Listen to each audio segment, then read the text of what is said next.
그래서 이 트러플을 꺼내기 위해서 손을 넣었다가 돼지한테 손을 물려서 손이 잘렸다는 이야기도 진짜요? 있고. 안녕하세요. 초보 미트러버들을 위한 레벨업 채널 미트러버의 황 사장입니다. 저희 방송은 고기 방송이 맞지만 고기 친구들까지 포괄적으로 잘 다루고 있습니다. 솔직히 소금 없이 소고기 드시고 김치 없이 돼지고기 먹을 수 있다는 분들 있으시겠지만 아쉽잖아요. 따지고 보면 고기와 같이 먹는 상추, 깻잎, 마늘, 버터 그게 뭐가 됐건 다 고기 친구, 이 황 사장의 친구입니다. 오늘은 그 중에서도 부잣집 친구를 하나 소개하려고 합니다. 여러분도 잘 알다시피 집에는 없지만 고급 식당에 가면 있는 재료들이 있어요. 성게도 그렇고 트러플도 그렇고 그 다음에 심지어 고기 위에 금박을 올리기도 합니다. 자, 그럼 오늘은 어떤 부자 친구가 나올까요? 썸네일 다 보고 들어오셨을 테니까 아시겠지만 트러플 세계 3대 진미 중에 하나라고 하고 서양 송로버섯이라고 하죠. 트러플 전문가 한 분을 모시고 여러분한테 이 트러플을 어떻게 먹어야지 잘 먹을 수 있는지 그걸 알려드릴 시간을 준비해 봤습니다.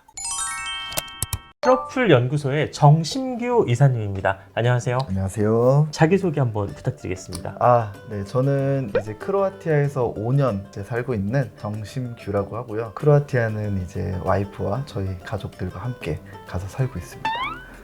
회사 소개를 해주셔야죠. 제 소개 말고 욕망이 넘쳐서 구독, 좋아요. 저는 크로아티아 지간테 트러플이라는 크로아티아의 트러플 생산량 그리고 가공량의 80%를 담당하는 굉장히 큰 회사의 한국 파트를 담당을 하고 있고요. 이번 트러플 연구소에서 지간테 트러플을 런칭하는 기념으로 잠시 파견을 나와 있습니다. 자, 근데 제가 궁금한 거 하나는 저는 사실 트러플 얘기를 할 때 프랑스나 이탈리아에서도 생산된다는 얘기를 많이 들어봤었고 크로아티아 얘기는 그렇게 많이 들어본 적은 없었거든요. 근데 왜 하필 크로아티아에 가신 거고 그 나라의 트러플을 소개하시게 된 건지 설명을 잠깐 해주실 수 있어요? 트러플 같은 경우에는 사실 한국인들이 알고 있는 거는 이탈리아, 프랑스, 중국, 스페인 이 정도가 굉장히 대표적인 생산국 같아요. 근데 실제로는 한국에서도 채취가 됐다라는 보고가 있었고 전 세계에 걸쳐서 트러플이 생산이 굉장히 많이 됩니다. 그 중에 이제 식용으로 사용할 수 있는 종이 약 40여 종이 있고요. 그리고 그 중에 저희가 정말 비싸다고 알고 있는 트러플은 4종이 전부입니다. 근데 이 4가지 종이 모두 생산이 되는 국가가 바로 크로아티아고요. 그러면 어떤 의미에서 이제 크로아티아 같은 경우는 저는 사실 크로캅 제외하고는 모르고 있었거든요. 예, 실제로 국민들이 많이 먹고 다양한 요리 방법을 쓰나요? 트러플 같은 경우에는 크로아티아 현지에서도 비싼 식자재로 취급이 됩니다. 보통 정찬 레스토랑이나 트러플 전문점에서 많이 사용이 됐었는데 최근 들어서 이제 젊은 친구들이 이 트러플에 대한 수요가 많아지면서 햄버거나 피자에 이렇게 올려져서 나오는 경우도 있고 얼마 전에는 이제 지간테라는 회사랑 맥도날드와 협업을 해서 트러플 버거, 트러플 감자튀김을 콜라보해서 제품을 출시한 적도 있죠. 근데 제가 궁금한 거 하나가 이게 그럼 나라별로 맛과 특징이 좀 다른가요? 이 사종이 굉장히 중요한 건데 왜냐면은 트러플이 버섯의 한 종류라고 했잖아요. 그래서 우리가 보통 시중에서 구할 수 있는 송이버섯, 오기버섯, 팽이버섯 이것들이 다 맛과 향이 다르잖아요. 그것처럼 트러플도 다 같은 트러플이 아닌 거죠. 그래서 우리가 비싸다고 알고 있는 이 사종의 트러플이 비싼 이유가 다 있는 그 이유가 다른 품종들에서 갖고 있지 않은 향들과 맛을 갖고 있기 때문에 그런 건데 이제 중국 같은 경우에는 운남성이라는 곳에서 채취가 되는 트러플이 있는데 그 트러플 같은 경우에는 향이 굉장히 약하다고 해요. 그렇기 때문에 가격을 생각했을 때는 합리적인 가격에 이 트러플을 맛보고 싶으신 분들은 구매를 해서 드셔보시는 것도 나쁘지는 않으실 것 같습니다. 문제는 근데 제가 듣기로는 중국산을 중국산이라고 사서 먹는 건 괜찮은데 중국산을 이탈리아산이나 프랑스산으로 속이는 사례들이 많다고 들어서 실제로 그런 일들이 좀 비일비재한가요? 맞습니다. 그게 가장 문제가 되는 건데 사실 운남성 트러플의 가장 메리트는 저렴한 가격이잖아요. 그래서 저렴한 가격에 그거를 소비를 하면 상관이 없는데 이거를 섞어서 팔고 둔갑을 시켜서 파는 업자들이나 레스토랑이 있는 이유가 한국 분들이 트러플에 대한 경험이 없다 보니까 이거를 속여 팔아도 아는 손님이 없는 거예요. 그렇다 보니까 그런 일들이 비일비재하게 벌어지고 있는 거죠. 그래서 만약에 트러플을 경험해 보시고 싶고 레스토랑에 가서 드셔보시고 싶다 하시는 분들은 꼭 그 메뉴를 시키거나 주문을 하실 때 원산지를 물어보시고 원산지를 확인하고 구매를 하시는 게 가장 현명한 구매 그리고 소비의 방법인 것 같습니다.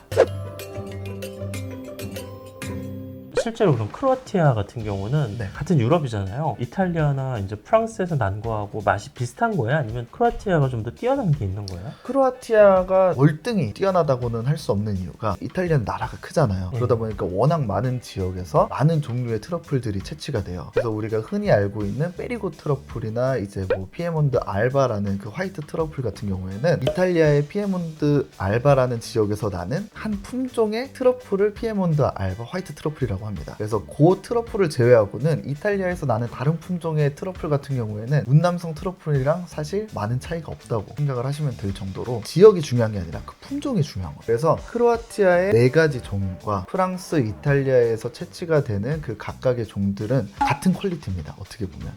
되게 좋은 팁이네요. 그렇죠. 말씀하신 그 가장 고가라고 하는 4개 품종은 유럽에서뿐이 나지 않는 거예요? 네, 맞습니다. 그래서 유럽산이 좋은 품종들이 많고 고가라고 그런 말씀인 거죠? 맞습니다. 트러플이라는 게 중량도 중요하지만 각 알갱이의 크기가 굉장히 중요해요. 그래서 우리가 흔히들 다이아몬드의 표현을 많이 하잖아요. 그 이유가 다이아몬드가 캐럿수가 작을 때는 이제 일반적인 가격을 유지를 하다가 다이아의 캐럿이 올라가면 올라갈수록 금액이 기하급수적으로 천정부지로 올라가잖아요. 그거와 같이 이제 트러플도 한 알의 크기가 얼마나 큰지에 따라서 이 상품 가치가 무한정 올라가기 때문에 채취되는 그 트러플의 크기와 품질이 얼만큼 확보가 되는지가 사업성의 가장 중요한 포인트가 되겠죠. 그리고 또 하나 알고 있기로는 어쨌거나 이게 양식도 이렇게 잘 안 되지만 자연산 같은 경우도 채취하는 방법이 상당히 어렵다고 들었어요. 예전에 돼지나 훈련된 개를 이용한다고 들었는데 현장에서 구경을 해보신 적이 있으세요? 그럼요. 트러플 채취를 경험할 수 있는 프로그램이 각 현지에 가면은 마련돼 있습니다. 그래서 그 트러플 채취 프로그램을 신청을 해서 참여를 하게 되면은 트러플을 채취할 수 있는 라이센스를 가진 트러플 헌터가 있어요. 그 헌터들은 트러플 헌터뿐만이 아니라 그 강아지들을 이제 포함을 하는 건데 헌터 한 명당 강아지 2마리를 대동을 해서 강아지의 후각을 이용해서 땅에 묻혀 있는 트러플들을 찾아내게 되는 거죠. 옛날에는 돼지로도 찾았다 그러는데 돼지를 안 쓰고 지금은 개를 쓰는 이유가 뭔가요? 사실 트러플을 처음 찾은 거는 사람이 아니에요. 돼지입니다. 발전기가 된 암컷 돼지와 함께 트러플을 채취를 하게 됐었는데 어느 날은 이제 트러플을 찾은 돼지가 그 트러플을 한 입에 먹어버린 거예요. 그래서 이 트러플을 꺼내기 위해서 손을 넣었다가 돼지한테 손을 물려서 손이 잘렸다는 이야기도 진짜요? 있고 그런 일들이 이제 빈번하게 일어나다 보니까 이거는 안 되겠다 해서 이제 사람과 소통하고 유대관계를 쌓을 수 있는 강아지들을 훈련을 해서 이거를 하나의 놀이로 만든 거죠. 애완견을 키우시는 분들은 알겠지만 이제 뭐 공원에 나와서 부메랑 던지고 이제 노는 그런 활동처럼 트러플 헌터와 탐지견들은 이거를 죽자 사자 신만이처럼 찾는 게 아니라 강아지와 산책을 나가서 그 냄새를 찾고 그 냄새를 찾으면 강아지한테 보상 쿠키를 주는 식으로 이렇게 진행을 하거든요. 그래서 지금은 이제 강아지들이 트러플을 먹는 경우가 없었는데 옛날 같은 경우에는 그 돼지들이 트러플을 먹어치우는 경우가 굉장히 빈번했습니다. 왜 저를 보세요 자꾸? 오해십니다. 트러플의 경우는 품종이 가장 중요해요. 근데 아까 말씀드렸다시피 이 4가지의 품종이 가장 대표적인 트러플의 품종인데 그 이유가 가장 비싼 트러플로 취급이 됩니다. 그래서 이 4종은 사시사철 나는 게 아니라 봄, 여름, 가을, 겨울 이렇게 한 계절씩마다 나게 되는데 봄에는 비앙키토라는 약간 갈색빛이 도는 화이트와 블랙의 중간쯤 되는 트러플이 채취가 돼요. 이 트러플 같은 경우에는 화이트 트러플의 비운의 동생이라는 별명을 가지고 있는 트러플인데 그 이유가 화이트 트러플처럼 생겼지만 실제로는 화이트 트러플은 아니에요. 그래서 화이트 트러플과는 굉장히 다른 향을 가지고 있는데 바로 마늘 향을 가지고 있습니다. 그래서 한국 분들이 많이 선호를 하시는 트러플이고요. 그 다음에 이제 여름에 나는 서머 트러플 같은 경우에는 아마 많이 보셨을 거예요. 옛날에 냉장고를 부탁해서 G드래곤의 냉장고에서 나온 트러플이 바로 이 서머 트러플입니다. 그래서 트러플의 신선한 향을 가장 많이 가지고 있는 게 이 서머 트러플이고요. 그 다음에 가을부터 나는 게 트러플의 여왕이라고 불리는 마그네튬 화이트 트러플입니다. 그래서 이 트러플이 1kg가 넘어가면 억짜리로 넘어가는 트러플이에요. 네, 그래서 이거는 이탈리아 알바라는 지역이랑 크로아티아 모토분이라는 지역에서만 생산이 됩니다. 그리고 마지막으로 겨울에 나는 윈터 블랙 트러플은 멜라노스 포럼이라는 저희가 보게 될 품종이게 되는데 그 멜라노스 포럼이라는 트러플은 숙성도가 굉장히 중요해요. 그래서 겨울 후반으로 갈수록 점점점 숙성도가 높아지면서 향이 진하고 풍미가 깊어집니다. 이따 한번 맡아보시죠. 한국은 아무래도 이제 트러플 생산지가 아니다 보니까 유통기간이 2주에서 뭐 4주 정도 된대요. 이 생 트러플 제품을 많이 경험해 보기가 어렵습니다. 그러다 보니까 이제 주로 가공품인 소금이나 마요네즈 아니면 오일, 그 다음에 뭐 이렇게 시즈닝 제품들이 유통되는데 각각의 제품들의 특징이 있어요. 그리고 저는 개인적으로 오일을 종종 샀었는데 오일이 요즘 논란이 좀 많이 있습니다. 그래서 특징들을 좀 객관적으로 설명을 해주셨으면 좋겠고, 그 다음에 오일이 문제되는 거에 대해서 한번 얘기를 좀 들어보고 싶어요. 먼저 트러플 소금 같은 경우에는 굉장히 간단합니다. 트러플을 말려서 이 소금에 첨가를 시키는 거예요. 보이시나요? 그래서 보시면은 실제로 소금과 트러플 입자가 포함이 되어 있고요. 마요네즈도 똑같이 우리가 흔히 알고 있는 마요네즈에 여기 보시면은 검은 이 트러플 입자들이 많이 박혀 있습니다. 그래서 실제로 트러플이 많이 함유되어 있는 마요네즈 제품인데, 마요네즈가 좀 질리시고 새로운 마요네즈를 찾으시는 분들이 요즘 많잖아요. 그런 분들을 위해서 이 트러플 마요네즈가 또 생산이 되고 있고, 이 시즈닝 같은 경우에는 트러플을 실제로 갈아서 갈린 말린 트러플이 5% 이상 함유가 돼 있어요. 실제로 트러플을 먹는 것보다 트러플 향이 더 강합니다. 그래서 요거는 보통 요리를 할 때, 국물이 있는 요리 혹은 이제 파스타 그리고 고기를 먹을 때 많이 찍어 먹는 그런 용도로 사용이 되고 비싸요. 비싼데 이게 생각보다 오래 씁니다. 문제는 요 놈입니다. 트러플 오일이 요즘 굉장히 문제가 되고 있는데, 문제가 되고 있는 가장 큰 이유는 트러플 오일이지만 실제로 트러플 오일이 들어가지 않습니다. 근데 저희도 트러플 오일에 트러플을 함유를 하고 싶죠. 근데 그렇지 못하는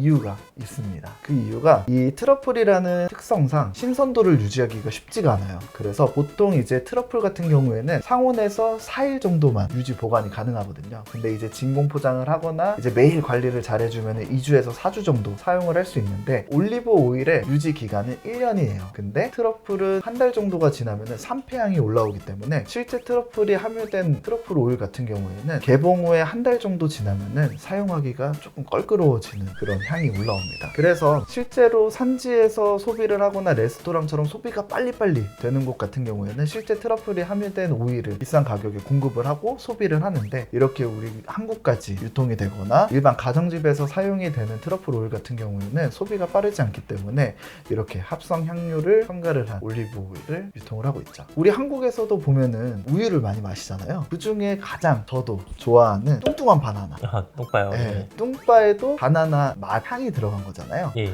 그것처럼 이 트러플 오일도 트러플을 조금 더 친숙하게 쉽게 접근할 수 있도록 트러플 향을 함유한 오일을 판매를 해서 저렴한 가격에 트러플은 이런 거구나 입문자들을 위해서 준비를 한 거죠. 근데 워낙 이제 트러플 오일의 가격이 높다 보니까 향만 첨가됐는데 왜 이렇게 비싸지? 라는 의문을 가지시는 분들이 굉장히 많으세요. 예, 저도 그렇게 생각을 했었어요. 그 이유가 트러플 향만 들어갔지만 이 트러플이라는 제품 자체가 워낙 고가의 제품들이다 보니까 이미지를 다른 제품들이랑 맞춰가야 되는 거예요. 그렇다 보니까 고품질의 올리브 오일을 사용을 합니다. 최고급 올리브 오일을 사용을 했다고 생각을 하시면 돼요. 그래서 이 비싼 가격이 트러플의 가격이 아니라 올리브유의 가격이 되는 거죠. 하나 궁금한 게, 이 제품들은 다 건 트러플을 사용해서 이 산패를 최대한 막고 제품을 만든 거잖아요. 그러면 올리브 오일 같은 경우에도 이 넣는 트러플을 생이 아니라 건으로 넣었을 때는 뭐 문제가 있나요? 그쵸. 어쨌든 요 트러플 오일 같은 경우에는 오일이라는 특성상 이 건더기가 들어가면은 사용하기가 많이 껄끄러워지잖아요. 그래서 일부 트러플 오일 같은 경우에는 그거를 보여주기 위해서 짜투리 트러플을 올리브유에 절여서 장식용으로 넣는 경우가 있어요. 근데 그거 이제 산패 속도가 맞지 않아서 사실은 사용하는데 많은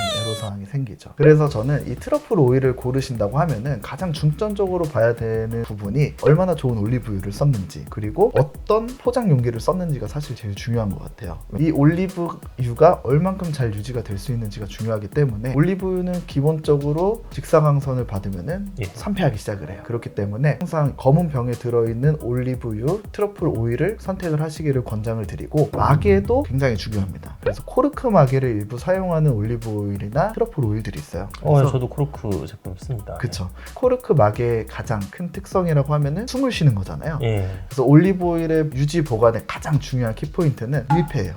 그래서 이제 공기와 접촉을 시키지 않는 건데, 코르크 마개를 쓰게 되면 굉장히 빠르게 산패가 시작이 됩니다. 모양이 예쁜 거죠? 그러니까 말 그대로. 그쵸, 맞습니다. 일부에서 보셨던 분들은 아시겠지만, 자, 겨울 블랙 트러플의 황제입니다. 멜라노스 포럼이라는 품종이에요. 그래서 지금 보이시는 요